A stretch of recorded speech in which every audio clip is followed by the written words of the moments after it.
कलयुग एक ऐसा युग जहां धर्म का प्रकाश तो है, लेकिन उसके नाम पर फैलता अंधकार भी बढ़ता जा रहा है। आज धर्म कई जगह साधना नहीं, बल्कि व्यापार बन चुका है। शास्त्रों की आड़ में भ्रम, भय और यश का खेल खेला जा रहा है। लेकिन क्या यही सच्चा धर्म है? क्या कल की भगवान के नाम पर फैल रही हर बात सत्य है, या फिर हम धीरे धीरे उस पाखंड को स्वीकार कर रहे हैं जिसकी चेतावनी पुराणों और महाभारत में दी गई थी? इस वीडियो में हम जानेंगे कलयुग के वे संकेत जिन्हें हमारे ग्रंथों ने हजारों वर्ष पहले बताया था। धर्म गुरुओं के पतन का वह रूपक जहां गिद्ध जैसे शब्द केवल दृश्य नहीं बल्कि मानसिकता का संकेत है। और क्यों आज हर व्यक्ति के लिए विवेक, शास्त्र और अंतरात्मा की आवाज सबसे बड़ी आवश्यकता बन चुकी है। यह वीडियो किसी व्यक्ति विशेष के विरोध में नहीं, बल्कि सत्य और असत्य के बीच अंतर समझने का एक प्रयास है। क्योंकि जब धर्म केवल दिखावा बन जाए, तब सत्य को पहचानना ही सबसे बड़ी साधना बन जाता है। तो इस संदेश को प्रेम और श्रद्धा के साथ सुनिए और स्वयं निर्णय कीजिए, क्या हम धर्म के मार्ग पर चल रहे हैं या केवल उसके नाम पर बने भ्रम में जी रहे हैं? वीडियो को अंत तक अवश्य देखें, क्योंकि आगे जो बातें आने वाली हैं, वे आपकी सोच, आपके विश्वास और कलयुग को देखने का दृष्टिकोण बदल सकती हैं। आज फिर एक बार भगवान का स्मरण करके भगवान के संदेश का प्रसारण शुरू कर रहे हैं। अगर आप भगवान की कृपा से इस संदेश तक किसी भी माध्यम से पहुंचे हैं, तो अपने को अत्यंत सौभाग्यशाली मानते हुए इसका श्रवण बहुत श्रद्धा और भाव से करें। और आज के संदेश को हम एक डिस्क्लेमर के साथ शुरू करेंगे, क्योंकि इसमें ऐसी बातें आएंगी, इसमें इस तरह की चर्चाएं आएंगी जो शायद बहुत अप्रिय हो सकती हैं, लेकिन कई बार सत्य बहुत अप्रिय हो जाता है। तो हमारी व्यवस्था है, क्योंकि हम सत्य बोल रहे हैं या सत्य स्वरूप भगवान की तरफ से ये संदेश आ रहा है, मैं यंत्र की तरह हूँ, तो इसलिए हम इसमें कहीं भी कुछ नहीं है। तो इस संदेश को इसी तरह से लेने की जरूरत है। किसी भी तरह से भावनात्मक रूप से या मानसिक रूप से कोई ऐसा हर्ट करने के लिए नहीं है। ये भगवान करुणा वाले हैं, तो भगवान करुणा और कृपा करके ये संदेश को दे रहे हैं इसी रूप में। तो ये एक संदेश है कि यहाँ जो भगवान की चर्चा हो रही है, कल की भगवान की चर्चा हो रही है, जैसा कि पीछे बताया गया, और आप देख ही रहे हैं कि अब कोई कितनी बातें आ रही हैं इसके अंदर, इतनी बातें आ रही हैं जिसको हम क्रमबद्ध तरीके से कुछ बता भी नहीं सकते। अब जन्म ले चुके हैं भगवान, या जन्म कैसे उनका हुआ है, या भगवान अभी क्या कर रहे हैं। भगवान कोई कह रहा है कि वो तो स्कूल जा रहे हैं, पढ़ाई कर रहे हैं, और भी बहुत कुछ, कितनी सारी चर्चा यहाँ पर है। और भी इसमें बहुत बड़े और उम्दे किस्म के उन्नत संदेश भी आ रहे हैं इसके अंदर। लेकिन जैसा कि पिछले संदेश में एक स्पष्टीकरण था, और वह स्पष्टीकरण भगवान की तरफ से था कि ऐसा कुछ भी नहीं है, तो हम इसको इस बहुत ही इसी भाव से इसको ग्रहण कर रहे हैं अभी, और सत्य इसमें प्रकाशित हो जाए। बस इस संदेश का प्रकाश ये है ताकि कोई भ्रम की स्थिति समाज में नहीं हो, और जो लोग धार्मिक हैं, आध्यात्मिक हैं, उनके भीतर कुछ भ्रम न फैले। क्योंकि पिछले कितने समय से आ रहा है और लोग इसको सुनते सुनते, अब ठीक है, लोग तो सहज हैं, उनको कोई समझ में नहीं है इस तरह की बात, जो जैसा कह रहा है वो सुन ले रहे हैं उसको।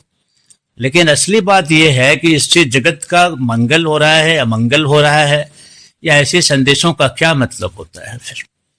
तो हम इस पर थोड़ा सा कहेंगे, और हमें बस बहुत ही स्पष्ट तरीके से कहना है कि इन सारी चीजों में हम समझ रहे हैं कि इसमें कहीं कुछ सारभूत बात नहीं दिखाई पड़ रही है। ये धर्म के क्षेत्र में ये कलयुग का प्रभाव है जो दिखाई स्पष्ट रूप से पड़ रहा है यहाँ पर। तो क्या प्रभाव है इसका? धर्म को व्यापार बना लिया जाएगा, ऐसा कलयुग वर्णन में आप देखेंगे, जो शास्त्रों की बात मैं कर रहा हूं। वहां पर ये डिफरेंसेस आपको मिलेंगे कि कलयुग में धर्म क्या हो जाएगा, विशुद्ध व्यापार का विषय हो जाएगा। धर्म व्यापारी यहां पर आ जाएंगे। यद्यपि धर्म व्यापार की बात तो नहीं हो सकती, धर्म व्यापार की कोई चीज तो नहीं है, तो अब नहीं है वो एक अलग बात है। लेकिन कलयुग में कहा जा रहा है कि धर्म जो है वो धंधेबाजों के हाथ में चला जाएगा। उसमें बहुत स्पष्ट सा वर्णन है। अब हम अपने अगर शब्दों में कुछ कहने हैं तो हो सकता है कि वो बहुत गंभीर हो जाए, बाकी आप वहां जाकर रेफरेंस देखिए तो बहुत सारे पुराण ग्रंथ हैं, बहुत सारे इतिहास ग्रंथ हैं, और जहां जहां भी आपको कलयुग की चर्चा मिलेगी वहां वहां ये बहुत स्पष्ट है, वहां वहां बहुत स्पष्ट है कि धर्म क्या हो जाएगा, ये धंधा हो जाएगा। वैसे तो हम एक रेफरेंस यहां पर ले रहे हैं कि धर्म कैसे धंधा हो जाएगा।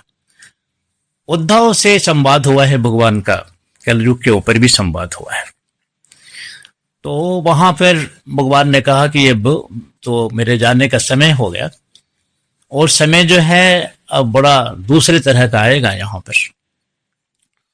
इसलिए उद्धव तुम तो बद्रीवन चले जाओ, बद्रिकाश्रम में जाकर करो, अब ये सब जगह अच्छे लोगों के लिए नहीं रह जाएगी, तो तुम्हारा तो कोई प्रयोजन भी अब नहीं है।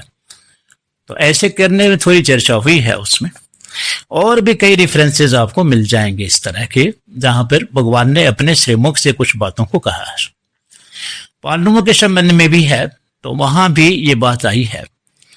तो वहां पर भगवान ने क्या कहा है, भगवान ने एक दृश्य का वहां पर अवलोकन कराया पांडवों को। कोई ऐसा चित्र, कोई ऐसा दृश्य, कोई ऐसी घटना वहां पर उन्होंने उनको दिया जिसके माध्यम से बहुत चीजें स्पष्ट हो जाएंगी। तो भगवान ने भी कहा कि धर्म का व्यापार हो जाएगा। उसी क्रम में ऐसा कहते हैं कि पांडव गए कई दिशाओं में, भगवान ने कहा कि कई दिशाओं में, ऐसा ही प्रसंग शास्त्र का है, उसको रेफरेंस को ले रहे हैं हम। तो और तो जो बाकी संत महात्मा या अन्य तरह के जो हैं वो तो खैर उन्होंने तो कहा ही है, लेकिन भगवान ज्यादा प्रामाणिक होंगे।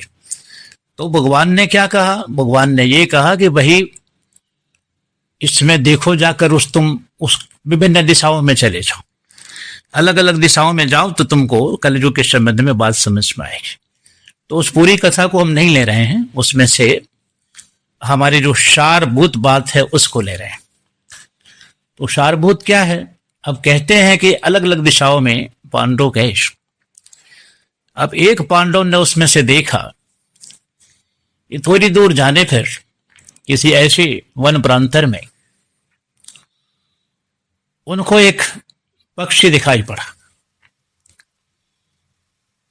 तो पक्षी दिखाई पड़ा तो उस पर विलक्षणता क्या थी, क्या था उस पक्षी के अंदर। कहे वो पक्षी विशालकाय था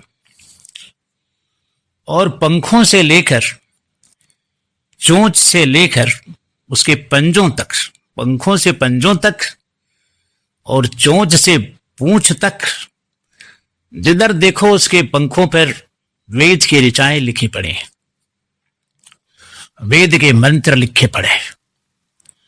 बड़ा विलक्षण लगा उनको कि अरे ऐसा पक्षी कैसे हो सकता है। तो विशाल का पक्षी, और ऐसा लगा कि सारे वेद उस पर लिखे पड़े, सारे वेद की ऋचाएं लिखी हुई हैं। और बड़ा आश्चर्य कि ऐसा कैसे हो सकता है। अभी ये आश्चर्य वो व्यक्त कर ही रहे थे, जब थोड़ा सा ध्यान उनका गया तो उस पक्षी के सामने बहुत सारे मांस के लोथड़े पड़े थे, विभिन्न तरह के लोथड़े, पशुओं के या मनुष्यों के या ऐसे। और अभी देखते देखते क्या हुआ, तो पक्षी अपने चोंच से, पंजों से उन 100 जो थे वहां, जो मांस के टुकड़े थे, लोथड़े थे, उनको खाना शुरू कर दिया। अब ये देख करके तो बड़ा अद्भुत, इतना गहराई में चले गए का ऐसा दृश्य तो हम कल्पना भी नहीं कर सकते थे, और अभी आंखों के सामने हम देख रहे हैं। विशालकाय पक्षी जिसके पंखों से लेकर उसके अंग प्रत्यंग पर वेदों के मंत्र हैं, वेद की ऋचाएं लिखी पड़ी हैं। देखने में इतना दर्शनीय लग रहा है कि साक्षात भगवान ही हो। पक्षी है वो एक अलग बात है, लेकिन फिर भी पवित्रता की पराकाष्ठा जहां वेद होंगे वहां फिर तो कुछ ऐसा दिखा। लेकिन जस्टिस के ऑपोजिट जो वो अत्यंत निंदनीय ऐसा कुछ करते हुए दिखाई पड़ा, इतना जघन्य कर्म करते हुए दिखाई पड़ा, इतना वितृष्णा और घृणा पैदा करने वाला कर। तो बड़े आश्चर्य में डूब गए वो। खैर उन्हें तो कुछ करना था नहीं। उन्होंने कहा कि इस प्रश्न का उत्तर तो चूंकि भगवान ने कहा है, तो बीच में अगर हम कुछ अपनी तरह से कर लेते हैं तो शायद बात कुछ बिगड़ जाएगी। इसलिए उन्होंने न तो उस पक्षी से संवाद किया और ना ही कुछ, बस वो दर्शन करके चले आए, जैसा कि भगवान का आदेश था कि अलग अलग दिशाओं में जाओ और जहां कोई ऐसा अद्भुत या विलक्षण कोई दृश्य अगर दिखाई पड़े तो आकर मुझे बताओ कि क्या देखा तुमने। तो जिस पांडव ने इस दृश्य को देखा था वो पहुंचा, कहा भगवान मैंने तो बड़ा विलक्षण देखा। विलक्षण का अर्थ कि इतना कभी सोचा भी नहीं जा सकता था, इतना घृणा पैदा करने वाला। कहा तो जब मैंने उसको पहले देखा तो श्रद्धा से हृदय भर आया। कहा तो जैसे ही उसके दर्शन हुए और वेद की ऋचाएं, तो आप समझो कि मुझे तो लगा कि कैसी बड़ी प्राप्ति हमने कर ली। और ये क्या देख रहे हैं, ये कोई भगवान ही है या कौन सा ऐसा दिव्य देवता है, क्या इसका है। तो पहले तो हृदय भर आया मेरा श्रद्धा से, पवित्रता से और बड़े आदर भाव से भर आया। मुझे लगा कि मैं साष्टांग करूं इसको या मैं कैसे इसका अभिवादन करूं। अब ये सोच ही रहा था, अभी कुछ सोच भी नहीं पाया था। तब तक एक दूसरा दृश्य जो दिखाई पड़ा, मांस के लोथड़ों, और वो चाकर वो ऐसे सहजता से उसको लेने लग गया। कह रहे इस वेद की ऋचाओं का और क्या कर। तो भगवान हमने कुछ कहा तो नहीं, क्योंकि आपकी आज्ञा नहीं थी, नहीं तो बड़ी दिव्यांतर से जिज्ञासाएं तो आ ही रही थी कि क्या करना चाहिए। इसको पूछें कि ऐसा कौन है, ये क्या कर रहा है। एक तरफ वेद की ऋचा और एक तरफ मांस के लोथड़े, और इसका ये भक्षण कर रहा है, बड़े स्वाद से भक्षण कर रहा है। ऐसा नहीं कि कोई कौतुक कर रहा है या कोई लीला कर रहा है, नहीं, उसका उसमें बहुत ही लगता है प्राण ही बसा हुआ है, जैसे किसी मांसाहारी जीव का होता है। तो दोनों ये बड़ा विरोधाभासी चीजें हैं, इतनी कंट्राडिक्टरी चीजें हैं। आप इसे बताओ कि इसमें क्या रहस्य है। और आपने ये दृश्य दिखाया तो कुछ नहीं, बस बहुत सहज है। तुमने कलयुग के बारे में प्रश्न किया था, तो हमने एक ऐसा दृश्य दिखाकर या इसके रहस्य को भेदने के लिए कोई बात हो सकती थी वो हमने तुमको दिया था। अब जहां तक इसके अर्थ और रहस्य की बात है, तो अर्थ और रहस्य की बात बस इतनी है इसके अंदर कि इस कलयुग में धर्म गुरु, कलयुग में जो तथाकथित धर्म गुरु होंगे उनका चरित्र ऐसा हो जाएगा जैसे उस गिद्ध का या ऐसे उस पक्षी का तुमने देखा। तो समस्त वेद वेदांगों से वो संपन्न रहेंगे। बहुत दिव्य दृष्टि और दूरदृष्टि की बात करेंगे। बाहर से देखने में ऐसा लगेगा जैसे तुम्हें देखने में लगा कि वेद वेदांग का इससे बड़ा ज्ञाता कोई हो नहीं सकता, और इससे बड़ा ज्ञानी ध्यानी तपस्वी त्यागी वैरागी भी नहीं हो सकता। यानी धर्म के क्षेत्र में जो पिनाकल हो सकता है, जो पराकाष्ठा हो सकती है, जो शीर्ष बिंदु हो सकती है, वहां पर ऐसा लगेगा कि ये धर्म के मेरू पर्वत पर बैठा हुआ है। माउंट एवरेस्ट तो छोड़ो, लेकिन उसकी स्थिति क्या होगी? वही जो अपने पीठ के पीछे ऊंट में उस पक्षी के जो मांस के लोथड़े पड़े थे, जो पहले दर्शनीय तो नहीं था लेकिन तुमने बारीकी से देख लिया, और वो मैंने दिखाया नहीं तो दिखता भी नहीं। वो तो वेद मंत्र लेकर के बैठा हुआ था और बाकी पक्षियों को वो वेद की दे तो रहा है शिक्षा। पक्षी आते हैं तो वेद मंत्र उसके पंख पर या उसके सारे अस्तित्व में अगर है तो उसका उपयोग तो वो कर ही रहा है। लेकिन वो पक्षियों को अब अपना जो डिजायर मोटिवेटेड चीज है या अपना नेम फेम या अंदर की जो आंतरिक एक वासना होती है यश की, उन्हीं सब बातों के लिए वो वेद मंत्र सजाकर बैठा है। लेकिन पीठ पीछे आड़ में क्या है? वही मांस के लोथड़े। अब मांस के लोथड़े से मतलब जहां क्या है, मांस के लोथड़े का मतलब है जो देहात्म बुद्धि, शरीर से संबंधित जो कुछ भी है, जो ग्राम्य विषय हैं या बहुत तरह की ऐसी चीजें जो संसार की आसक्तियां हैं, वो सब लेकर चल रहा है। तो बाहर से तो वो ऐसा दिख रहा है, लेकिन भीतर से या अंदर से या बहुत गहराई में जब जाओगे तो फिर बातें इस तरह की आएंगी और इनकी संख्या बहुत ज्यादा हो जाएगी। जाके नखरु जटा विशाला सो प्रसिद्ध तापस कली काला। तो ऐसी भी व्याख्या आपको मिलेगी और भी बहुत सारी व्याख्या होगी। तो ऐसे करके भगवान ने कहा कि कलयुग में धर्म जो है व्यापार बन जाएगा, और धर्म व्यापार बन जाएगा।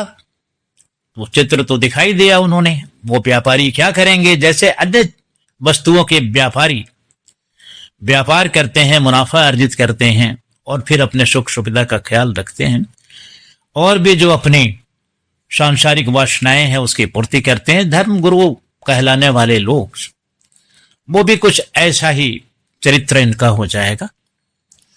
और भी इस वर्णन को पढ़ने के लिए आप उधर देख लीजिए, क्योंकि हमें तो कम समय में कुछ ज्यादा रहस्य की चीजें देनी पड़ती हैं। तो हम आपको न्यूनतम समय में कुछ कह दिया, इशारा कर दिया आपको। बाकी बहुत विस्तार से इसको देखना है तो आप बहुत सारे ऐसे ग्रंथ हैं, अमूमन सभी पुराणों में कलयुग वर्णन या और भी इतिहास ग्रंथ हैं, सब महाभारत आदि, उसमें आप जाकर देखें तो आपको ये सब मिल जाएगा। गरुड़ पुराण वगैरह, भविष्य पुराण वगैरह में ये बहुत सारी चर्चाएं बड़े विस्तार से हैं। तो हम उस चर्चा को देने के लिए नहीं है यहाँ पर, हम एक स्थिति को स्पष्ट कर रहे हैं यहाँ पर। तो अभी क्या दिखाई पड़ रहा है, अभी यही दिखाई पड़ रहा है। अभी जो सिनारियो है, अभी जो दृश्य बन रहा है वो इसी तरह का है। तो हम देख पा रहे हैं कि जिनका कोई अधिकार नहीं बनता, ऐसे लोग भगवान पर बात कर रहे हैं। और विशेष करके कल की अवतार की बात हो रही है तो ब्याड़ सी आई हुई है, भीड़ लगी हुई है, बड़े बड़े इस पर ऐसे ठेकेदार बैठे पड़े हैं जो बातें ये सब कर रहे हैं और अनेक तरह की बातें कर रहे हैं। इतनी विरोधाभासी बातें, ऐसी विचित्र विचित्र बातें। मैं उनसे पूछना चाह रहा हूं, ये जो कल्कि नाम तुमको मिला है, ये कल्कि भगवान जो तुम कह रहे हो, जो लोग भी धर्म को इस तरह से देकर, ये तुमको कहां से मिला है? अपनी अपनी कल्पना की उड़ाने भर रहे हैं सब। कोई कुछ कह रहा है, कोई किसी तरह से व्याख्या दे रहा है, कहीं अजीब अजीब तरह की व्याख्याएं आ रही हैं और हर व्याख्या एक दूसरे से अलग है। तो ऐसी व्याख्या की क्या जरूरत? तुमने इस व्याख्या को जो अपने तरह से इसको कह रहे हो, मैं सबसे पहला प्रश्न यह है कि आपने कल्कि नाम कहां से लिया है, कहां से सुना है आपने? ये कल्कि आपकी इजाद तो नहीं है। ये कल्कि अवतार के बारे में जो चर्चा आप कर रहे हैं, ये आपकी इजाद तो है नहीं। ये आपने कोई कल्कि भगवान का निर्माण किया है? निश्चित रूप से नहीं है। कल्कि तो आपने सनातन परंपरा से जो भगवान के अवतार विज्ञान के अंतर्गत बातें कही गई हैं, कल्कि तो आपने वहां से लिया हुआ है। तो कल्कि जब वहां से लिया हुआ है तो कल्कि के बारे में सारा वर्णन तो वहां पर है ही। तो आप यूटोपिया में और चेक चिल्ली वाले ख्वाबों में और दूसरे तरह के ऐसे जो बेसिर पैर की बातें कर रहे हैं, ऐसा क्यों कर रहे हैं? क्या इसका अर्थ आप लगा रहे हैं? तो अपने अपने तरह के अर्थ लगा रहे हैं। और बहुत छुटभैये तरह के लोग, जिनको धर्म के लिए कोई है नहीं किसी तरह की योग्यता, कोई पात्र था, और वो बातें करने लग रहे हैं इस तरह की अनाधिकार चेष्टा। उनको पता नहीं कि ये विषय परमहंसों का विषय है। परमहंस चेतना में जो चाहेगा, मैं आपको कहूं, कल्कि किसने दिया है आपको? कल्कि नाम आपने कहां से सुना है? आपने सनातन परंपरा का जो स्रोत है वहां से आपने वहां से लिया है ना। ये कल्कि अवतार जो भगवान के 10 अवतार होते हैं, वहां से लिया है। तो ये कोई ऐसी चीज तो है नहीं जो अपने तरह से आप कुछ भी कहने लग जाएं, कुछ भी। जो उसने कल्कि को आपको इंट्रोड्यूस किया है, जिसके माध्यम से कल्कि का परिचय आपको मिल रहा है इस संसार में, उस व्यक्ति ने, जिसने इंट्रोड्यूस किया है, जिसने आपको परिचय कराया है, वो क्या कह रहा है? वो तो ऐसी किसी तरह की बात नहीं कर रहा है जैसी बातें बिना सर पैर की आप कर रहे हैं फिर। और फिर उसमें अंदाजा लगा रहे हैं, अपने अपने तरह से कुछ कह रहे हैं। तो ये व्यापार बन चुका, इस समय व्यापार बन चुका, अपने अपने तरह की व्याख्या, कोई मतलब नहीं बन रहा है जितनी तरह की बातें यहां पर आ रही हैं। तो कल्कि को जिसने इंट्रोड्यूस किया आपको, उसने क्या कहा था? उसको पूरी तरह से लीजिए, कल्कि को तो ले लिया आपने, लेकिन कल्कि भगवान की व्याख्या जो अभी आप कर रहे हो, वो आप अपनी तरह से कर रहे हो, अपनी मनमानी व्याख्या कर रहे हो, और आपके वेस्टेड इंटरेस्ट है उसके अंदर।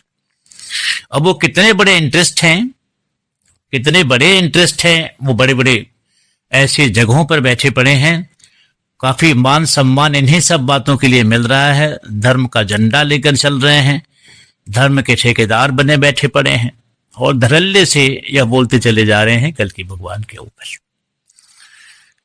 मैं आपको कह रहा हूं कल्कि भगवान। दूसरी चीज, अनाधिकार लोगों को हमने कहा। अब धर्म व्यापार बन गया। धर्म के लिए कुछ संहिता है, उसका पालन किया जाना चाहिए। अब इसमें जो नए लोग हैं वो कैरियर बनाना शुरू कर गए। ये अब कैरियर बन चुका है। कैरियर यानी एक आजीविका का साधन बन चुका है, और बहुत इजी मनी कमाने का एक धंधा बन गया है, और जल्दी से नेम फेम पाने का भी धंधा बन गया है। इसमें छुटभइये लोगों से लेकर बड़े बड़े सब बहती गंगा में हाथ धो रहे हैं। तो बड़े बड़े इसमें ऐसे ऐसे सब आचार्य बनकर बैठे पड़े हैं, नहीं, जिनका प्योर धार्मिक मोटिव है, जो वास्तव में त्यागी वैरागी संत है। मैं उनकी बात नहीं कर रहा हूं, पूरा सम्मान है उनका। लेकिन ऐसे लोग जो अनाधिकार रूप से इसमें प्रवेश कर गए हैं, नए नए लोग जिनका कुछ लेना देना नहीं, वो भी कल्कि पर कुछ बात करने लग रहे हैं। और जब से सोशल मीडिया का दौर आया है, तो एक अलग तरह का ये कैरियर जैसी कोई बात हो गई है कि यहां भी तुम्हारा भविष्य है, फ्यूचर है। नहीं, वो है, लेकिन किस कीमत पर है आपको पता नहीं। धर्म आग है, इसको आग का सुंदर सेवन करेंगे तो वो आपका जीवन बचा लेगा, लेकिन आग के साथ आप खेलना चाहेंगे तो आपको भस्म भी कर देगा। तो धर्म को इस तरह से नहीं ले, धर्म कैरियर नहीं हो सकता, धर्म रोजगार का साधन नहीं हो सकता, धर्म को आप व्यापार नहीं बना सकते। तो धर्म को व्यापार बना लिया गया, और धर्म गुरु बन करके, और धर्म की कोई समझ नहीं है, फिर भी अनाधिकार रूप से उस पर काम कर रहे हैं। कोई पैंट शर्ट जूता पहनकर आ गया, कोई सोने का हार पहनकर बैठ रहा है, कोई डिजाइनर ड्रेस पहनकर बैठ रहा है, और वो बेमतलब की बातें, बिना सिर पैर की बातें कि कपड़े पहनने से कुछ नहीं होता, या और भी जो बाहरी नहीं है नहीं होता। तो जब नहीं होता कपड़े पहनने से, तो फिर ये उल्टे सीधे कपड़े क्यों पहन रहे हो? तब तो त्यागियों के लिए बैरागियों की तरह लंगोट लगा लो, जब कपड़े से होता ही नहीं तो सूट बूट लगाकर बैठ रहे हो। और उसके बाद सारी जो बातें कही गई हैं कलयुग में कि धर्म गुरु कैसे होंगे, बड़े बड़े आश्रम खड़े कर रहे हो, और तमाम तरह की विलासिता, तमाम तरह की चीजें, महंगी से महंगी गाड़ियां। ये कोई संतों का और परमहंसों का तो है नहीं कोई ऐसा चरित्र तो। लेकिन अब कुछ और ही बात कर रहे हैं। वो ये कह रहे हैं कि अगर हम ऐसा नहीं पहने, नहीं करें, तो हमारी पूछ ही नहीं होगी। तो तुम कह रहे हैं पूछ करवाने के लिए आए हो? तुम्हें मान चाहिए, तुम्हें बड़ाई चाहिए, तुम्हें सम्मान चाहिए। आधुनिक समय में एक धर्म गुरु हुआ ओशो, भगवान रजनीश किसी समय का। तो एक नई परंपरा शुरू की उसने, उस गुरु ने एक नई परंपरा शुरू की। अब गुरु है या नहीं, ये विवादास्पद बात हो सकती है, लेकिन मैं कहता हूं कि नहीं, गुरु तो है ही। लेकिन गुरु बहुत तरह की परंपराएं होती हैं, उसको समझना है। फिर शुक्राचार्य की परंपरा, शुक्राचार्य की परंपरा, उस परंपरा में बहुत सारे गुरु हैं सब। तो चारवाक वगैरह से लेकर के उसका पूरा अध्ययन जब आप करेंगे तो समझ में आएगा। ये चारुवाक, ये चारवाक शब्द क्या है? सुंदर सुंदर शब्दों को गूंथो, जिसको भगवान ने पुष्पाक्षरी वाणी कहा है। मानो फूल बरस रहे हों जिह्वा से, फूल बरस रहे हों होठों से। तो फूल बरसाने वाले वाणी बोलो और लोगों को उसमें, पुष्प तो अच्छे लगते ही लगते हैं, मोहक तो होते ही हैं। तो कुछ ऐसी शैली का विकास करना और कुछ इस तरह से उसको पुष्पाक्षरी वाणी या भाषा का निर्माण करना, और फिर उसमें तरह तरह की लटके झटके शैली ये सब लगाकर कुछ कहना। तो फिर उसके समझने के लिए अच्छे से आप चारवाक को देखिए, जिसका नाम ही चारुवाक है। चारु शब्द आपको पता ही है, चारुवाक का अर्थ सुंदर वचन बोलने वाला।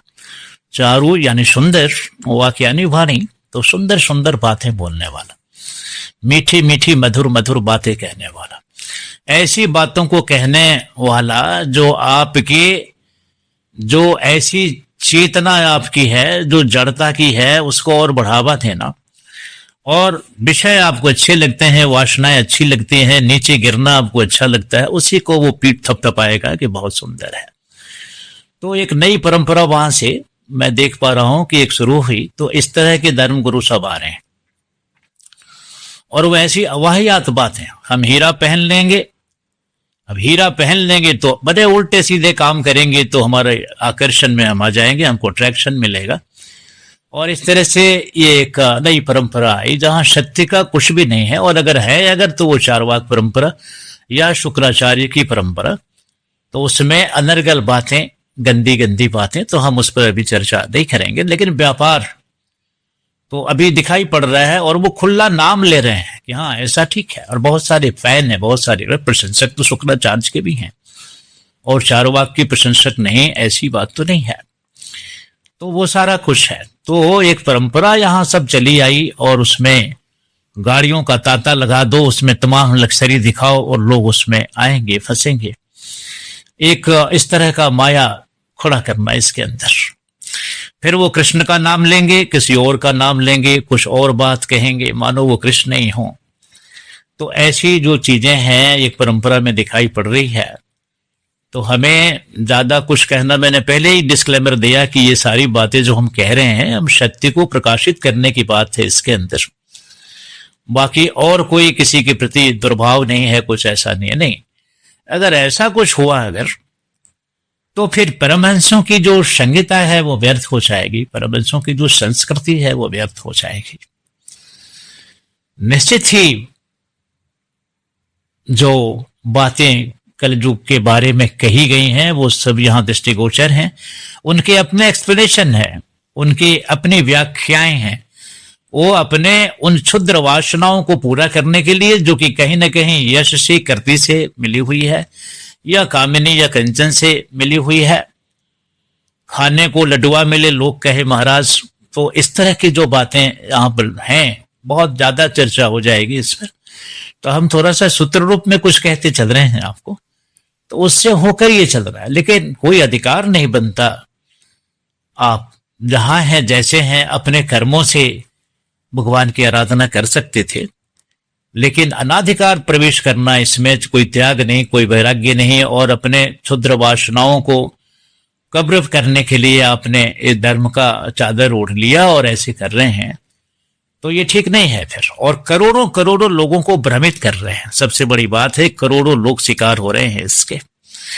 लेकिन अब हो रहे हैं शिकार, तो हो रहे हैं, उन्हें इस बात की कोई चिंता नहीं है, उन्हें अपना बस उनका पूरा हो गया, बस इसी बात की चिंता है उनको। तो इसलिए हमने कहा कि धर्म क्या हो गया है, ये पाखंड का व्यापार हो गया है। न सिर्फ कल के अवतार पर, बल्कि धर्म जगत में आप देखेंगे इस समय ऐसे गुरुओं की बाढ़ है जो करोड़ों करोड़ों ऐसे उनके एम्पायर बने पड़े हैं सब। नहीं, जो उसमें उचित है उसका कोई ऐसी चर्चा यहां पर नहीं की जा रही है। जो उचित है, ठीक है, समय के प्रभाव से कुछ किया जाना चाहिए, लेकिन आपका त्याग परिलक्षित होना चाहिए वहां पर, और उसमें जो भी संहिता है उसका उल्लंघन नहीं किया जाना चाहिए। अगर आप सन्यासी हैं, सन्यासी होने की घोषणा कर रहे हैं, परमहंस घोषणा होने की घोषणा कर रहे हैं, तो परमहंसों के लिए कुछ तय किया हुआ है ना। चारों आश्रम है, 4 आश्रम है, 4 आश्रम में जो बात कही गई है, अगर आप ब्रह्मचारी हैं या आप गृहस्थ हैं या वानप्रस्थ हैं, सन्यास हैं, तो उसके सारे नियम वहां दिए गए हैं। उसमें जो भी रूल्स रेगुलेशंस है वो आपको फॉलो करना है। फिर आपने कुछ भी ऐसा नहीं किया और सीधे बैठ गए और शंकराचार्य के ऊपर बोलना शुरू करेंगे। शंकराचार्य के त्याग वैराग्य को भी देखना चाहिए। शंकराचार्य के ऊपर अगर आप बोल रहे हैं, कोई अद्वैत वेदांत पर बोल रहे हैं, कुछ बोल रहे हैं, तो बोलिए, लेकिन अपने अधिकार क्षेत्र में रहकर बोलिए तो ज्यादा अच्छा है। तो अब देख रहे हैं यहां पर बड़े बड़े लोग, कोई IITN है, कोई IAS ऑफिसर है, कोई बड़े बड़े, और आजकल इसका कोई संत होने का, आचार्य होने का ऐसा लग रहा है कि कोई प्रमाण हो गया है। तो जितना बड़ा कोई डिग्री डिप्लोमा लेकर बैठा हुआ है वो उतना बड़ा दिखाई पड़ रहा है यहाँ पर, और लोग उसी को कह रहे हैं इसने इतना पढ़ा, रे इतना पढ़ा तो तुमको वहीं रह करके तुम संसार की सेवा कर सकते थे। जो तुमने इतना पैसा वहां खर्च किया या समय और श्रम लगाया, तो उसकी भी जरूरत है कि नहीं है।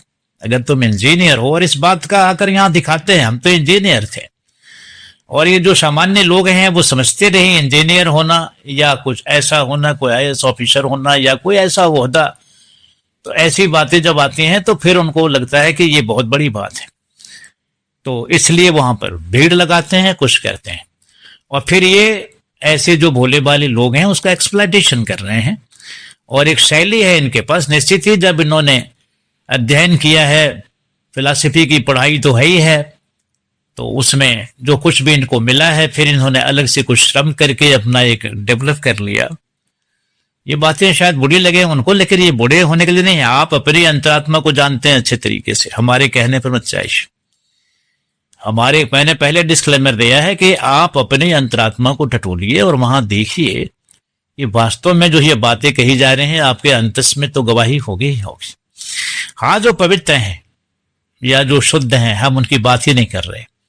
आप उसमें जरा सा भी आपको परेशान होने की जरूरत ही नहीं है, और अगर आप वास्तविक परमहंस हैं तो आपके लिए इन बातों का कोई अर्थ भी होना नहीं चाहिए। लेकिन मुझे पता है कि बहुत सारे कमेंट्स आएंगे और बहुत सारी बातें हो सकती हैं, उनको बुरा लगे तो कुछ का कुछ कहना शुरू कर दें। हमने पहले किसी संदेश में कह दिया था कि अभी चीजें जो आएंगी अभी इस गद्दी से, वो बहुत ही हलचल खड़ा कर देंगे। तो हलचल किसके लिए खड़ा कर देंगे? ये वही लोग हैं, ये वही लोग हैं, इनका पूरा समूह है, और ये हमेशा से ही रहे हैं। शंकराचार्य ने जो बात कही तो उस बात में सभी लोग समर्थन में आ गए, ऐसा नहीं है। कुछ ऐसे लोग भी थे और उनकी संख्या भी अच्छी खासी थी जिसमें उनको बात अच्छी नहीं लगी, और कहते हैं कि शंकराचार्य के ऊपर वामाचार का प्रयोग करके उनको भारी किसी ऐसे शारीरिक रोग में फंसा दिया गया जो उनके मृत्यु का भी कारण बना। तो ये सब होता रहा है, ये कोई आज की बात नहीं है। इससे पहले भी बहुत सारी चीजें यहाँ पर हैं, तो शायद उनको बातें अच्छी नहीं लगे, लेकिन उससे फर्क नहीं पड़ता। मैं बार बार वार्न करता हूं कि ये परमहंसों की संगीता, ये परमहंसों की बात है, और परमहंसों का अपना एक आचरण होता है, एक चरित्र होता है। परमहंस की अपनी एक पहचान होती है जो बाहर से भी है और भीतर से भी है। लेकिन आपको वो राश नहीं आएगा, इसलिए आपको अपनी चीजें, बस उनको नेम फेम चाहिए। लोग इसका तर्क वो देते हैं कि लोग वैल्यू नहीं करेंगे। लोग वैल्यू नहीं करेंगे तो लोगों की समस्या है ना, उनके वैल्यू को बताने के लिए आप पाखंड करेंगे और ऐसा करेंगे तो ठीक नहीं है। इस तो अभी ये धर्म जो है ये अड्डा बन गया है। न सिर्फ कलंकी अवतार की बात यहाँ पर, कल्की अवतार की यहाँ बात है, बल्कि पूरा धर्म जगत इस समय बना हुआ है। और ये हमारे कहने से बन गया या इसमें कोई सुधार हो जाएगा वो बात हम नहीं कह रहे, वो पहले से ही कहा गया है, यही होगा ही होगा। अगर ऐसा नहीं होगा तो शास्त्र गलत हो जाएंगे। तो आप जो भी कलयुग में धर्म की बात कही गई उसको आप समझिए पहले। तो हमने इसको काला व्यापार कहा है। काला व्यापार आप समझते हैं, जो गंदी गंदी चीजें होती हैं वो सब काला व्यापार में आता है। कोई ड्रग्स बेच रहा है तो काला, ये भी एक तरह का ड्रग्स से ही बेच रहे हैं। कुछ आइडियोलॉजी, कुछ बातें, कुछ वैसी, कुछ शैली, कुछ और तरह की बातें, और ये भी एक तरह का ड्रग्स इफेक्ट ही है। अब इसमें बोले वाले लोग, उसमें युवा भी हैं, उसमें और भी तरह के लोग हैं, सब हैं, लगे पड़े हैं उसमें, और ये पूरी की पूरी फैक्ट्री बनाए जा रहे हैं, प्रोडक्शन चल रहा है इनका, लोगों को वो जानबूझकर इसमें ला रहे हैं, और फिर अपने व्यापार को बढ़ाने के लिए, अपने व्यापार को प्रचारित करने के लिए, प्रसारित करने के लिए वो एक भ्रम और धुंध फैला करके लोगों को एक्सप्लॉइट कर रहे हैं। और नहीं तो ऐसी इतनी जो बाढ़ सी आई पड़ी है यहाँ पर, इसकी बाढ़ की कोई जरूरत वैसे है नहीं, तो मैं बताएं, बाढ़ सी आई हुई है। और अभी हर आदमी, अब इतने सोशल मीडिया पर आप देखो, पॉडकास्ट चल रहे हैं, धर्म की बड़ी बड़ी चर्चाएं चल रही हैं, और ये वो लोग हैं जो बिल्कुल संसार से बिल्कुल आसक्त हैं, पूरी तरह से डूबे पड़े हैं। मैं बोल रहा हूं तो अच्छा ना लगे, लेकिन अपने सत्य को वो जानते हैं अच्छे तरीके से। तो ये सब चल रहा है, हम सबके लिए कह रहे हैं कि ये स्थिति बड़ी अनिष्ट वाली स्थिति है। और फिर वो कह रहे हैं विनाश हो जाएगा, कलयुगी विनाश होने वाला है, कलयुगी नहीं, वो तो हम भी बोल रहे हैं कि विनाश हो जाएगा, लेकिन विनाश तुम्हारे कुकर्म से हो जाएगा। ये जो कुकर्म सब हो रहा है धर्म जगत में, तो भगवान ने जो उस पक्षी को दिखाया कि वेद मंत्रों से संपन्न पक्षी, बाहर से ऐसा दिख रहा है कि साक्षात वेद भगवान ही बैठे हुए, साक्षात वेद भगवान उतर गए हैं। वेद भगवान, अगर वेद भगवान है तो भगवान में वेद है, तो वहां पर यही है कि सारी ऋचाएं, सारे मंत्र ही उनके अंग प्रत्यंग हैं। तो ऐसे उतर गए। और ये धर्मगुरु के बारे में जो भगवान ने अपने श्रीमुख से जो चित्र दिया, मैं उसकी चर्चा कर रहा हूं। तो ये इतने बड़े ज्ञानी दिखाई पड़ रहे हैं, इतने बड़े अपने को विज्ञानी डिक्लेयर कर रहे हैं, ये लोग कंफ्यूज हैं। लेकिन अब अंदर में जैसा कि वहां दिखाया गया कि वो तो मांस केवल मांस नहीं, मांस एक प्रतीक है, वहां पर सिंबॉलिक है, मेटाफोरिकल है। तो मांस क्या है? सारा खेल तो मांस का ही है ना। फिर वही चार्वाक और शुक्राचार्य की परंपरा, देहात्म बुद्धि, कामोक भोग परमायिता वदिति निश्चिता, कामनाओं का भोग करो। और फिर इनकी व्याख्याएं भी उसी तरीके से हैं। ये खुद तो कर ही रहे हैं, और अपने को छुपाने के लिए, अपने को उस तरह से ढकने के लिए, अब ये ज्ञान भी उनका उसी तरह का है। कहीं कोई आत्मा की बात नहीं, अगर आत्मा की बात भी है तो वो आधी अधूरी बात है। कहीं कोई त्याग की बात नहीं, कोई वैराग्य की बात नहीं। तो इस तरह की चीजें यहां चल रही हैं सब। और हम उसकी गिनती कराना शुरू करें तो बहुत सारा है, तो गिनती कराने के लिए हम नहीं बैठे पड़े। केवल धर्म के क्षेत्र में भगवान ने सबसे पहले दिखाया कि ये कलयुग का जो धर्म गुरु होगा, और ये सारा उपद्रव जो भी होगा वो धर्म गुरुओं के कारण होगा। ये सारा उपद्रव जो आप देख रहे हैं, हमने कहा धर्म की आकांक्षा पूरे जगत को है, लेकिन ये जो गिद्ध से जो बैठ गए हैं, जैसा कि भगवान ने दिखाया कि ये गिद्ध होंगे, गिद्ध ही दृष्टि अपार। तुलसी ने कहा कि गिद्ध की, वो उसकी तुलना करते हुए कहा कि गिद्ध जो है बहुत अपार दृष्टि दिखता है, गिद्ध ही दृष्टि अपार। लेकिन गिद्ध जो है ऊपर उड़ेगा, या चील है ऊपर उड़ेगा, बहुत ऊंचाई चढ़ जाएगा वो। लेकिन ऊंचा चढ़ करके वो देख क्या रहा है? ऊंचा चढ़कर वो देख रहा है कि मांस कहां है, मांस कहां है, मांस कहां है। गिद्ध आपको पता ही है, तो गिद्ध जो है वो मांस भोजी है, और सड़े हुए मरे हुए, तो ऐसे मांस को वो खाते रहता है, चाहे पशु का हो या किसी का भी हो। तो बहुत ऊंचे उड़ान बहुत ऊंचा, लेकिन लक्ष्य क्या है? वही मांस। तो भगवान ने जो मांस वहां पर दिखवाया, मांस के लोथड़े, वो मेटाफोरिकल है। वहां पर ये दिखाया कि ये देह बुद्धि वाला ही होगा सब। ये जितने गुरु होंगे ये सब देह बुद्धि वाले होंगे। और इसको ठीक से पढ़ो, तो क्यों हम इतना वर्णन करने लगे तो काफी समय उसमें होगा। लेकिन आप एक बार देखें इस डिफरेंस को जाकर। तुलसी की रामायण बहुत उपलब्ध है, सहज है, तो उसको उसको देख सकते हैं उसमें, या और भी आपको जो स्रोत आपके पास है उसको देखिए उसमें। अमूमन सारे इतिहास पुराण में चर्चाएं आपको मिल जाएंगी कलयुग के बारे में, बड़े डिटेल्स है ये सारी चीज। तो उसमें क्या देखना है आप सामने देखें। लेकिन हाँ वही बात है, जब पांडवों ने देखा कि ये तो दिखाई पड़ रहा है तो ये तो वेद भगवान है, ये तो आप कंफ्यूज हो जाएंगे। जब पांडव कंफ्यूज हो गए, कहते हैं युधिष्ठिर को ही ये दृश्य दिखाई पड़ा था, जो पांडवों में वरिष्ठ हैं और धर्म के बहुत ही ऐसे मूर्तिमान स्वरूप हैं, उनको स्वयं ही कंफ्यूजन हो गया इसको देखकर। तो यहां बड़े बड़े धार्मिक कहलाने वाले लोग या धर्म तत्व में जिनका वास्तविक प्रवेश है वो कंफ्यूज हो जाएंगे। स्थिति अभी इस तरह की है। तो इसमें ये बातें हो रही हैं, तो हमारा बहुत जबरदस्त ऑब्जेक्शन है भगवान की तरफ से।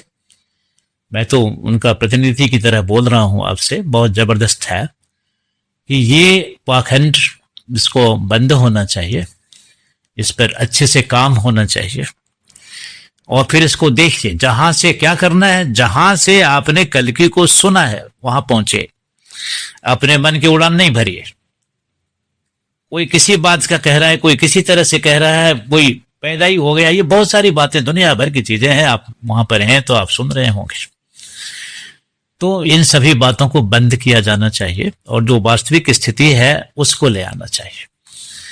तो नहीं होगा तो क्या होगा, नहीं होगा तो बस वही होगा। तभी तो भगवान ने कहा ना कि कलयुग इसलिए होगा कि धर्मगुरु बहुत बड़ी चीज होती है। धर्म की ग्लानि, धर्म की ग्लानि कब होती है? धर्म की ग्लानि का अर्थ होता है कि जब धर्म जगत सबसे पहले भ्रष्ट होता है वहां पर, चाहे वो जो भी कारण हो। द्रौपदी की चीर हरण की बात जो वहां कही जा रही है, वहां पर यह बात तो बार बार लगता ही लगता है उन पर आरोप कि सभा में ऐसे भीष्म जैसे लोग जिन्होंने उनका उपदेश देखिए, उनका उपदेश देखिए, पांडवों का उपदेश सरसैया पर पड़े हुए भी दिया, और भी विभिन्न अवसरों पर उनके उपदेश आपको दिखाई पड़ेंगे और भगवान भी बहुत आदर करते हैं उनका।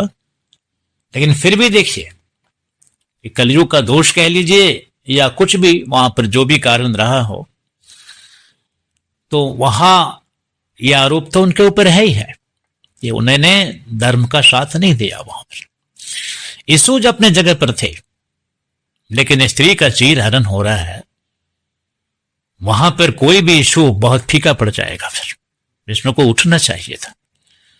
और वो इतने सक्षम थे, एक बार उठ जाते तो दुर्योधन और कर्ण और कोई भी फिर, लेकिन नहीं, उन्होंने खुद ही जवाब दिया था इसका। तो उधर जाकर ढूंढिए,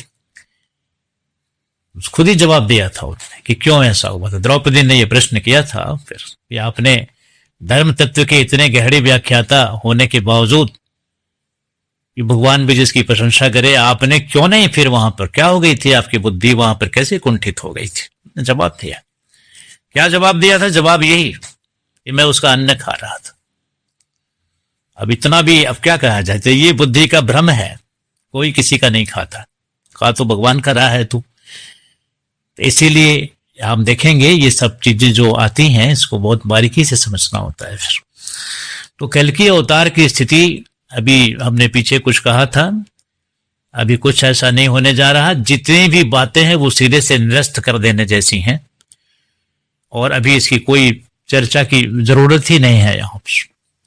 लेकिन पता नहीं कहां से किसने इसको उठा दिया और उठा करके ये पूरा एक महामारी की तरह फैला हुआ है। जिधर देखो उधर कल्कि अवतार, जिधर देखो उधर कल्कि।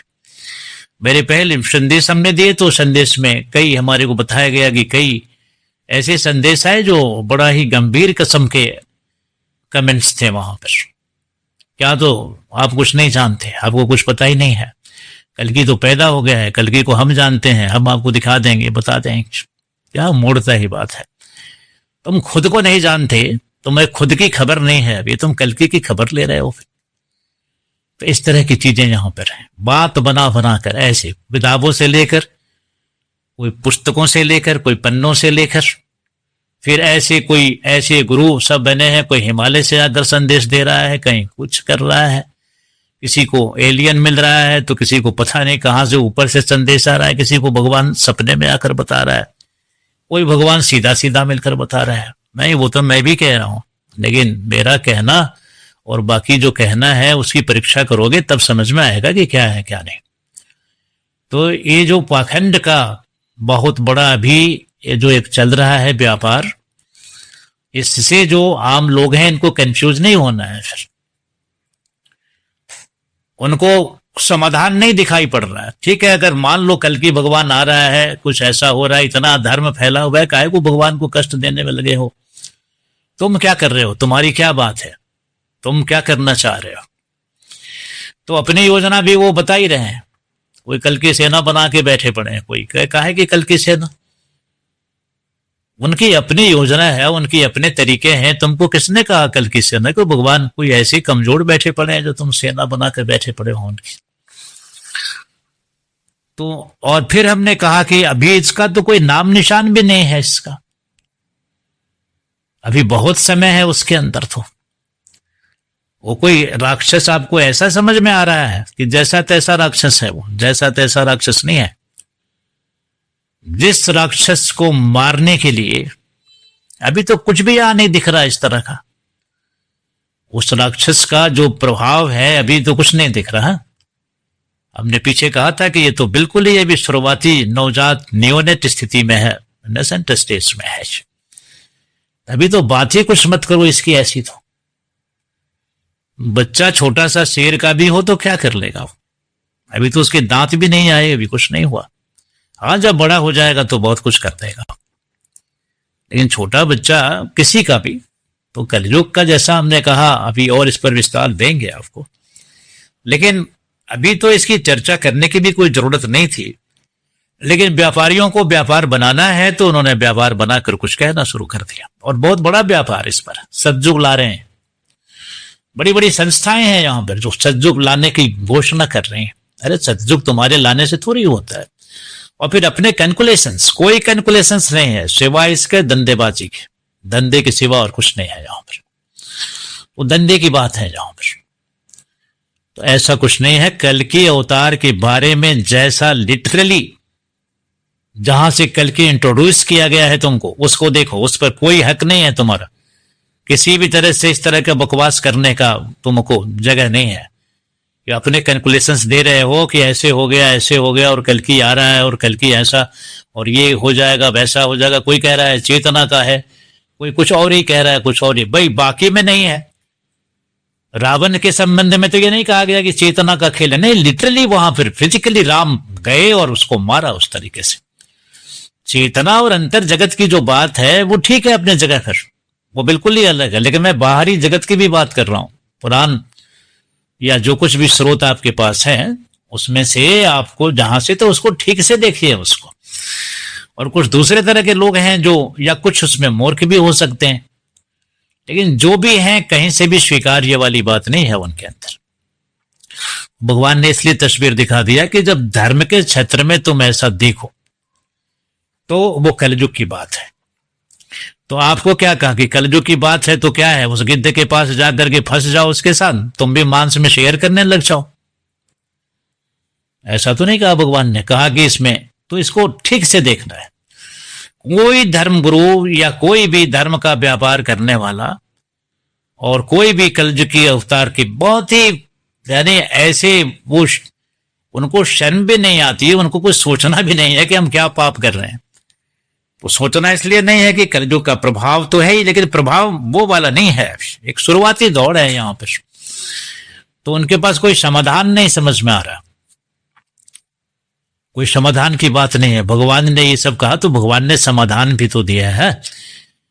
भगवान ने इसका समाधान दिया है कि अगर कलयुग इतना ही प्रबल है, इतना ही विशाल है, और विशाल तो है वो, रावण को मारने के लिए एक राम काफी थे, बहुत ज्यादा कोई जरूरत नहीं था। और भी जो अवतार सब आए हैं तरह तरह से, तो वो अकेले ही काफी थे वहां पर। लेकिन ये जो अवतार है जिसके बारे में कहा गया है कि ये इतना शक्तिशाली राक्षस होगा कि इसको मारना वो राम और इसकी बात नहीं होगी, फिर वो सम्मिलित शक्ति लगेगी इसमें। तभी आप देखते हैं 8 चिरंजीवियों की बात आती है कि 8 चिरंजीवी इसमें लगेंगे।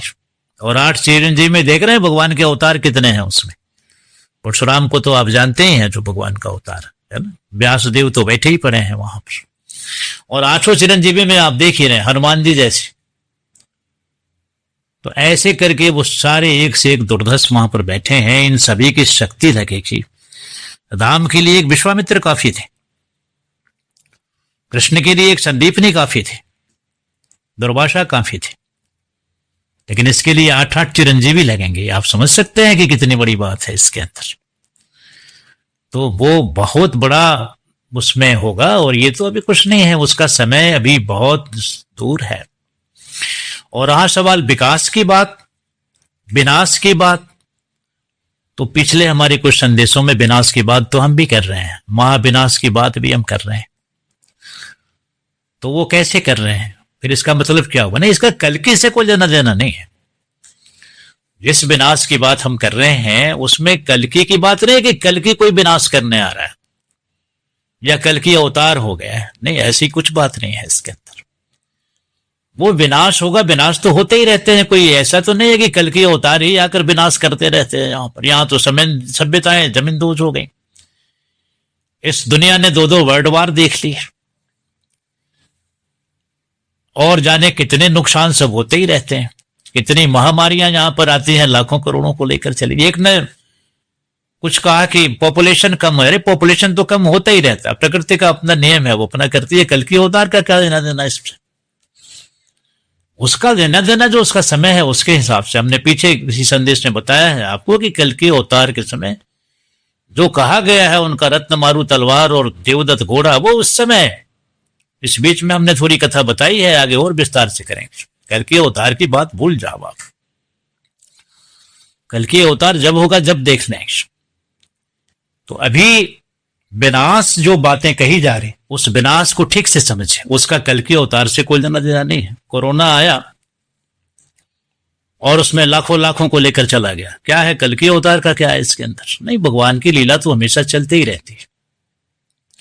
लेकिन कल्कि अवतार का भ्रम फैला करो और ऐसा ऐसा करके फिर वो दुकानदारी चला रहे हो, या केवल कल्कि अवतार पर ही दुकानदारी चल रही है, ऐसी नहीं। अद्वैत वेदांत के नाम पर दुकानदारी चल रही है, जाने कितने तरह की चल रही है। और अनाधिकार लोग यहाँ पर अनाधिकार चेष्टा कर रहे हैं, जिनका कुछ नहीं है। गृहस्थ है वो, कायदे से वो गृहस्थ आश्रम है। गृहस्थ को भगवान बेचने का कहां से अधिकार आ गया? उनको नौकरी चाहिए, उनको रोजगार चाहिए, तो यही रोजगार तुमको मिल रहा है। ये भगवान और धंधा और धर्म रोजगार बनता है कहीं पर। रोजगार के लिए और भी तो विषय हो सकते हैं कि नहीं हो सकते हैं? तो इस समय रोजगार का विषय बना दिया गया है इसको। ये रोजगार का विषय नहीं हो सकता। ये बातें जो कही जा रही हैं ये बहुत गहराई से समझने जैसी हैं। ऊपर ऊपर ऊपरी तल पर आप नहीं ले पाएंगे इसको। तो अब आप कर रहे हैं तो करिए। और ये कलयुग को बढ़ावा देने वाली बात है। धीरे धीरे ये शुरुआत है, अभी शुरुआत ही तो हो रहा है अभी।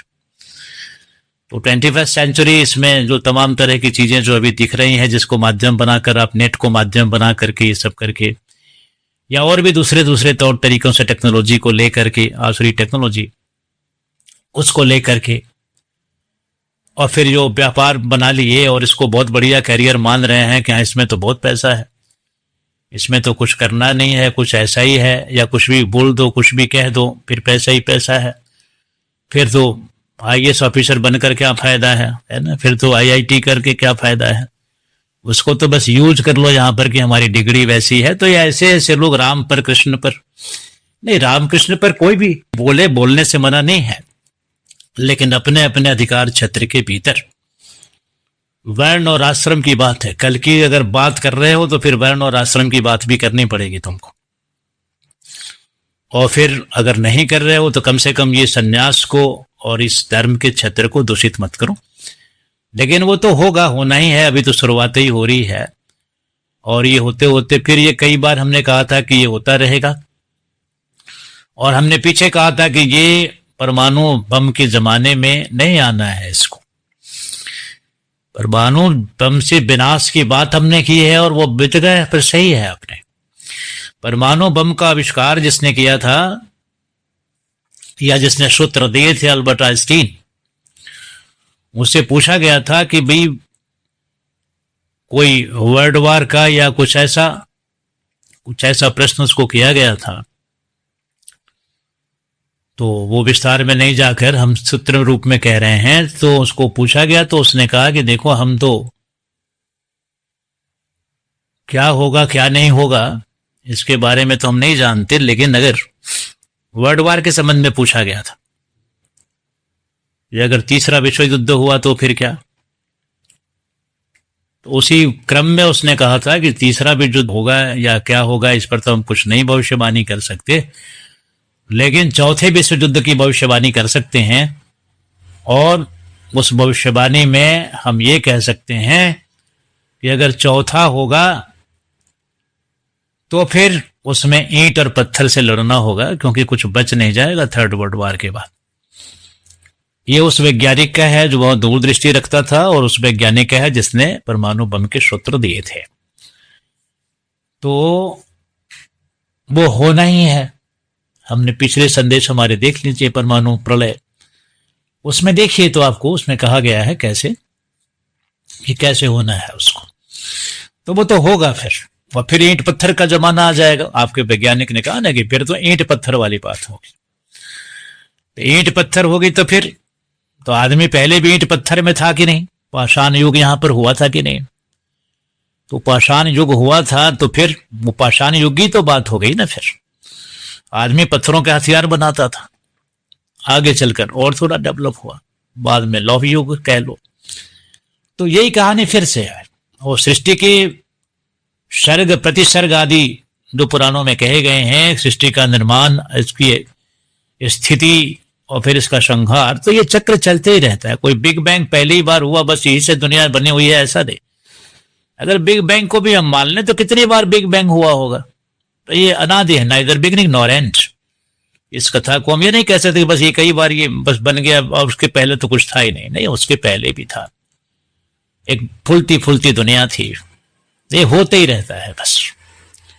ये दिन रात के चक्र की तरह है, तुम्हारे जीवन मृत्यु के चक्र की तरह। चलो जीवन मृत्यु पर तो कंट्रोवर्सी हो जाएगी, लेकिन सावन के लिए तरह है, मौसम की तरह है, ये चक्र में आते रहते हैं। सृष्टि चक्र होता है, इसको ठीक से समझे। तो अभी बस ये देखना। दूसरा कहना यह है कि अगर कोई विनाश है तो इसको रोका जा सकता कि नहीं। पता नहीं लोग विनाश में इतने उत्सुक क्यों हो गए हैं। कलयुग की चर्चा हो रही है या विनाश की चर्चा हो रही है या ज्योतिषीय भविष्यवाणियां हो रही, तो बहुत लोग तत्पर हो गए हैं उसमें। कई ऐसे यहां प्रतिक्रियाएं आई जिसमें लगा कि वो इस बात के लिए नाराज हैं कि आप रोक क्यों रहे हो, क्यों नहीं विनाश को होने दे रहे हो। विनाश होना चाहिए, विनाश होने दो। अरे तुम विनाश में इतने क्यों उत्सुक हो, तुम्हारा विनाश तो होगा ही होगा। विनाश से पहले जिस बात के लिए तुमको जन्म मिला है उसको पूरा तो कर ले। इसकी तो कोई बात ही नहीं कर रहा है यहां पर। जीवन से इतने हताश क्यों हो गए हो, जीवन से इतने निराश क्यों हो गए हो, कोई कारण नहीं है ऐसा। हो सकता है तुम्हारी सांसारिक छोटी बड़ी समस्याएं हो सकती हैं जिसमें तुम परेशान हो, लेकिन वो परेशानी वो कल की अवतार के चलते नहीं है या किसी और बात के लिए नहीं है।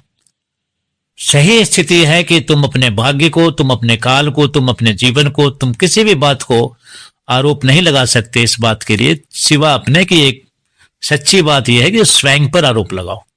कहीं ना कहीं तुम्हारी कमी है, उस कमी को समझो। लेकिन अच्छा लगता है कि हम अपनी कमियों को नहीं समझते और दूसरे स्थितियों और परिस्थितियों पर हम थोप देते हैं उसको। तो हम ये कहते हैं कि अब हमारा भाग्य ही ठीक नहीं है, तो हमारा ऐसा ठीक नहीं है। तो ये सब दोष हम लगाते रहते हैं। तो इन दोषों से निवृत्ति कैसे हो उसको देखो और सत्य आकलन करो, है ना। अगर मैं आपको कहूं कि दुनिया अभी विनाश हो, चाहे कुछ भी हो, विनाश तो होना है, लेकिन फिर हमने उस क्रम में कहा था, और फिर मैं आपको कहूं कि इसी दुनिया को सुंदर बनाया जा सकता है, इसी दुनिया को अभी भी परमाणु विनाश से बचाया जा सकता है, उसके अपने सूत्र हैं। तो उन सूत्रों को जानना जरूरी है और कलयुग के संबंध में बहुत गहरी जानकारी लेने की जरूरत है। इससे सुंदर कोई युग भी नहीं है। सिक्के के एक ही पहलू नहीं होते, दोनों पहलू होते हैं। हर बात में गुण भी होते हैं, दोष भी होते हैं। कोई भी कलयुग के गुणों की बात नहीं कर रहा है। कि इसमें कुछ गुण भी हो सकते हैं, और इसमें जो गुण हैं वो इतने महत्वपूर्ण हैं कि सतयुग भी उतना महत्वपूर्ण नहीं है, जिसके इसके कुछ विशेष गुण हैं, आपके लिए छुपे हो सकते हैं लेकिन हैं, केवल ऐसा नहीं है। और विश्व को अमृत बनाने की भी अल्केमी है। तो हमें कलयुग में सतयुग से भी ज्यादा अच्छी स्थिति में हम रह सकते हैं, ऐसी भी बातें हैं इसके अंदर। तो ये चर्चा तो हम दूसरे क्रम में लेंगे, लेकिन अभी हम ये कहेंगे कि ये जितनी भी दुकानें चल रही हैं कलयुग के नाम पर, इनको बंद किया जाना चाहिए। और फिर जो बड़े महात्मा है, बड़े कलयुग का वर्णन, वो ठीक है, कलयुग वर्णन आप भगवान की कथा कहते हैं तो भगवान के 10 अवतार हैं, तो 10 अवतार के क्रम में तो आप कहेंगे ही कहेंगे इसको, तो वो वहां तक कहिए। लेकिन कलयुग अभी आ गया, कलयुग बस यहाँ पर कलयुग ही कलयुग हो गया है, ऐसा कुछ नहीं बोलिए आप। अभी धर्म जगत में भारी गिरावट है। सो इस संसार का जो सबसे बड़ा नुकसान है वो इसलिए है। भगवान का इशारा ये भी था कि कलयुग क्यों आया, वो धर्म की ग्लानि क्यों होती है। धर्म की ग्लानि करता कौन है? धर्म की ग्लानि धर्म के लोग ही करते हैं।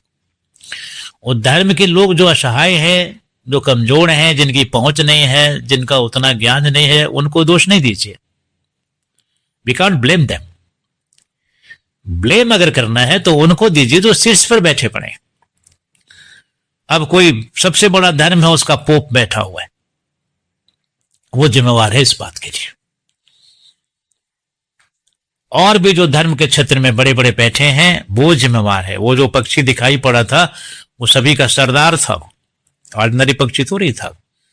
वो बड़ा विशालकाय दिखाने का मतलब ये था कि सारे धर्म का, यानी वो मुखिया था। एक परिवार में जो मुखिया होता है उसको बड़ा दिखाने का क्या उपाय है। तो इसी तरह से जो जितने बड़े बड़े धर्म के शीर्ष पर बैठे पड़े हैं, कोई पोप बैठा पड़ा है या अपने अपने धर्मों के शीर्ष पर जो भी बैठे पड़े हैं, ये उसी पक्षी की तरह हैं।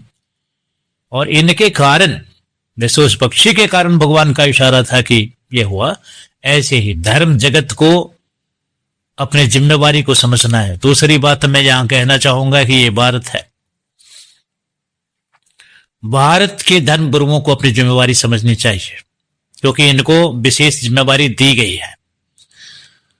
किसी ने किसी चर्चा में कहा था कि खाली भारत ही क्यों, क्या भगवान ने दुनिया को नहीं बनाया?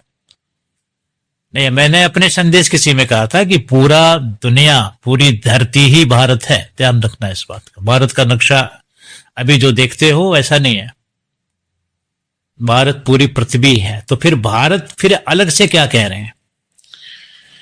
अलग से ये कह रहे हैं कि आपका पूरा शरीर ही आपका शरीर होता है।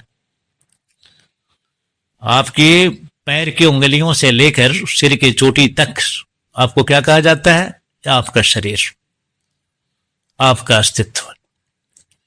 तो ये पूरा शरीर ही आपका है, लेकिन इसमें बहुत सारे ऐसे सेंसिटिव पार्ट्स हैं, इतने वाइटल पार्ट्स हैं, इतने महत्वपूर्ण और इतने संजीदा, जैसे आपका ब्रेन स्ट्रोक हो गया तो फिर पैर में स्ट्रोक हो गया तो चलो मरोगे नहीं, लेकिन ब्रेन स्ट्रोक हो जाएगा तो क्या हो जाएगा? फिर तुम्हारे दोनों हाथ काट लिए जाएं, तुम्हारे दोनों पांव काट लिए जाएं, तो क्या फर्क पड़ा तुमको? ठीक है, तुम पंगु हो जाओगे, जीवन तो फिर भी रहेगा। लेकिन किसी तरीके से तुम्हारा लीवर निकाल लिया जाए, तुम्हारा दिल निकाल लिया जाए, ऐसे वाइटल पार्ट्स को अगर निकाल लिया जाए, फिर क्या बनेगा तुम्हारा? तत्क्षण मृत्यु है तुम्हारी, है ना? हार्ट फेल्यूर हो गया, तत्क्षण मृत्यु हो गई। लेकिन हाथ पांव काट लो या बहुत सारे अंग उपांग हो सकते हैं जिनको, तो जीवन तो रह सकता है वहां पे। तो ये जो भारत है, पूरी पृथ्वी को अगर हम एक शरीर मानते हैं तो ये क्या है? ये दिल है, जिसको पंडित लोग जम्बू द्वीपे आर्यावर्ते भारत खंडे ऐसा जो कहते रहते हैं। इसको ठीक से समझो तो इस भारत की बात नहीं। भारत दिल है पूरी दुनिया का, और दिल बीमार हो गया तो पूरा शरीर बेकार हो गया। तो भारत को बेकार नहीं होना चाहिए था, जैसा कि दिखाई पड़ रहा है यहां पर। तो भारत की अपनी जिम्मेवारी है, भारत के धर्म गुरुओं की विशेष जिम्मेवारी है। भारत के धर्म गुरुओं की नहीं बल्कि भारत के युवाओं की, भारत की तमाम जो भी यहाँ पर भारतीय संतति है, भारत माता जिसको कहते हैं, उनकी संतति जो है, इनका ये पूरा कर्तव्य बनता है कि वो सारे संसार में प्रकाश दें, जो कि अब नहीं है, कारण जो भी हो।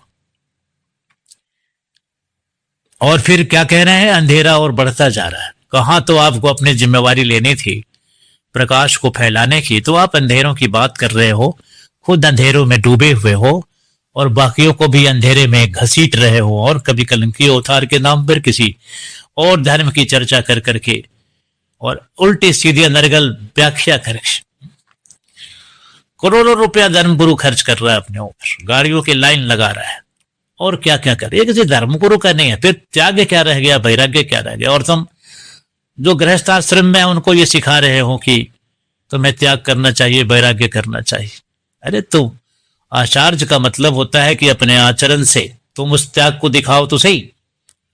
तो तुम एक अलग व्याख्या दे रहे हो, तुम एक अलग व्याख्या कह रहे हो, अपनी अलग व्याख्या, अपने तरह का इंटरप्रिटेशन दे रहे हो तुम अपने पाप को छुपाने के लिए। तुम सीधे सीधे ये कह नहीं सकते कि हमें सबसे बड़ा पद चाहिए था, उसके लिए हम आ गए। नहीं, आ गए तो बुरा नहीं है, आपको उस परम पद प्राप्त करना ही चाहिए। आईएएस बनना या कुछ भी होना उतना बड़ा पद नहीं होता, परम पद इसको कहते हैं, ये अल्टीमेट है। लेकिन इसके आने के कुछ सूत्र हैं, इसके आने की कुछ बात है इसके अंदर। ऐसा नहीं कि जैसे मन किया वैसे मनमानी व्याख्या कर रहे हो तुम। ये सब रोका जाना चाहिए, और अगर ये नहीं रुकता है तो परमात्मा तो अपनी व्यवस्था बना के बैठा है, लेकिन अभी इसको कलंकी अवतार से नहीं जोड़ो। अगर कोई विनाश होता है, हमने अभी पिछले संदेश में होली के अवसर पर कहा था कि उल्टी गिनती शुरू है और चीजें, वो बिल्कुल अपने जगह पर सही, लेकिन कल की हमने नाम नहीं लिया। इसका कल की अवतार से कोई जगह देना नहीं है। कल की अवतार बहुत विशद व्याख्या की बात है। हमारा अभी आग्रह यह है कि कल की अवतार के नाम पर इसको मत फैलाओ इस तरीके से। वैसे तो सारा जहां जहां पाखंड फैला हुआ है वो सब बंद होना चाहिए, और अभी इसको बंद किया जा सकता है। ये प्रारंभिक चरण है, इसलिए ये बंद हो सकता है। धरती एक बार बहुत सुंदर हो सकती है गोलोक और बैकुंठ से भी, क्योंकि कल के अवतार का जो समय है वो काफी दूरी पर है। अभी इसमें सुधार के चांसेस है। तुम विकास की बात क्यों नहीं कर रहे हो? तुम प्रकाश की बात क्यों नहीं कर रहे हो? अभी प्रकाश की बातें हो सकती हैं। अभी कलयुग की स्थिति में है कि इसको दबाया जा सकता है। छोटे बच्चे में उतनी ताकत नहीं होती कि वो अपने मनमानी कर लेगा। कलयुग अभी तो मैंने कहा था हम व्याख्या देंगे, फिर असल में समय का संकोच है। तो हम कहना तो बहुत कुछ चाहते हैं, लेकिन हमें कहा गया है कि समय सीमा के अंदर ही कह दीजिए। और जो लोग भी इसका श्रवण कर रहे हैं, थोड़ा सा समय का आपको ध्यान रखना है, क्योंकि जो भी आप कर रहे हैं अपने जीवन में अपने आनंद के लिए कर रहे हैं, सुख के लिए कर रहे हैं, शांति के लिए कर रहे हैं। लेकिन आपको ये समझ लेना होगा कि भगवान की उपस्थिति अगर आपके जीवन में नहीं है ना, तो फिर वो सुख शांति कभी आने वाली है नहीं। इसलिए श्रवण करना चाहिए। शास्त्रों के श्रवण का, सत्संग का विशेष महिमा कहा गया है, तो आपको इस बात को ध्यान देना चाहिए। तो थोड़ा इस संदेश को अगर उस तरह से सुनेंगे तो फिर मुझे सहूलियत होगी, कि मुझे लगेगा कि हाँ आप इसमें उत्सुक हैं, तो फिर हम कुछ ज्यादा कह पाएंगे आपके लिए। तो अब हम बहुत ज्यादा कुछ यहाँ पर नहीं कह के बस ये कह रहे हैं कि ये सारा कुछ कल की अवतार के नाम पर जो कुछ भी है इसका बहिष्कार होना चाहिए। इस पर कोई चर्चा उस तरह से नहीं करनी चाहिए, क्योंकि ये निराशा ला रहा है या लोगों को हतोत्साहित कर रहा है, भय पैदा कर रहा है, जबकि कोई इसका कारण है नहीं।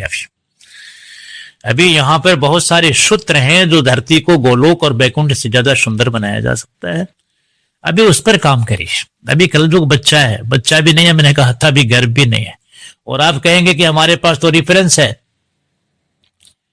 भगवान, मैंने तो कहा ही भगवान ने जो वो दिया है वो चित्र आज का ये थोड़ा ही दिया है। उन्होंने कहा वो कलयुग की जो अंतिम व्याख्या हो सकती है भगवान ने दिया कि धर्मगुरु गिद्ध बन जाएगा। वो गिद्ध बन जाएगा, वो रहेगा अंदर से गिद्ध, लेकिन बाहर से दिखाएगा कि हम तो बड़े ही सुंदर हैं, बड़े ही ऐसे सात्विक हैं, बड़े वैसे हैं। लेकिन अभी भी सारे धर्मगुरु ऐसे हो गए नहीं। वो एक अभी समय वो एक अलग फेज है, अलग बात है। अभी धर्मगुरु हैं यहाँ पर, उनका लाभ उठाइए।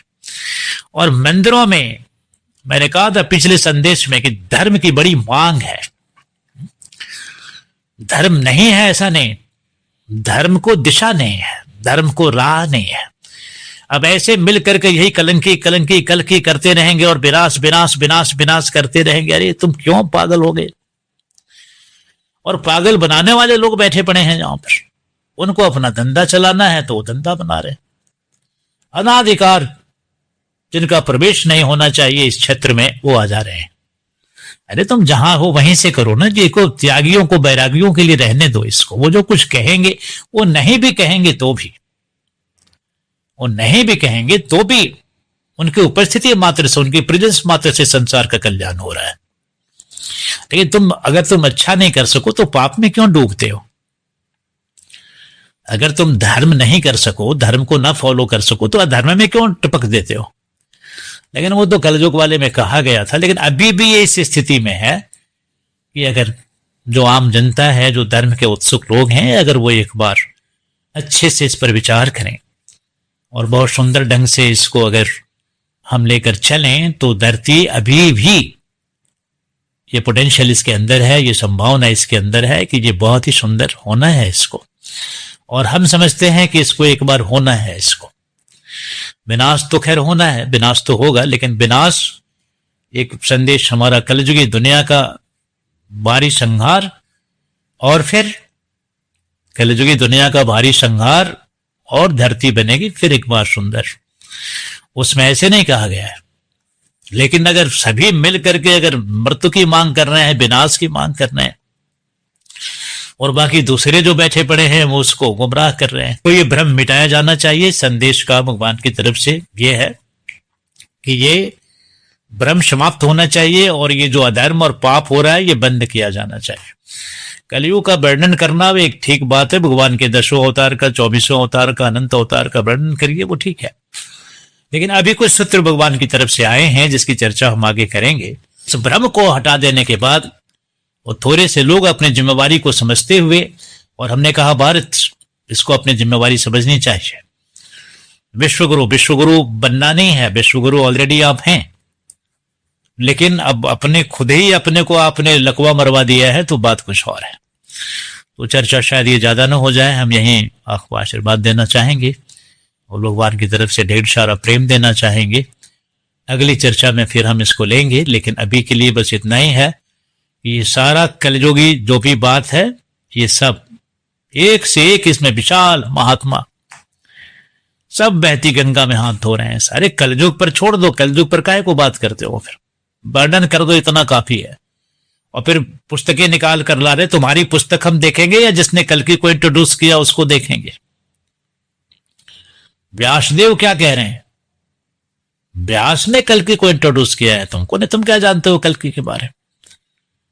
तो उनकी बात को देखो ना। बीच में अच्छा किसी ने अगर प्रेडिक्शन कर ही दिया, तो प्रेडिक्शन कर भी दिया, तो उस प्रेडिक्शन को तुम कैसे डिकोड कर रहे हो?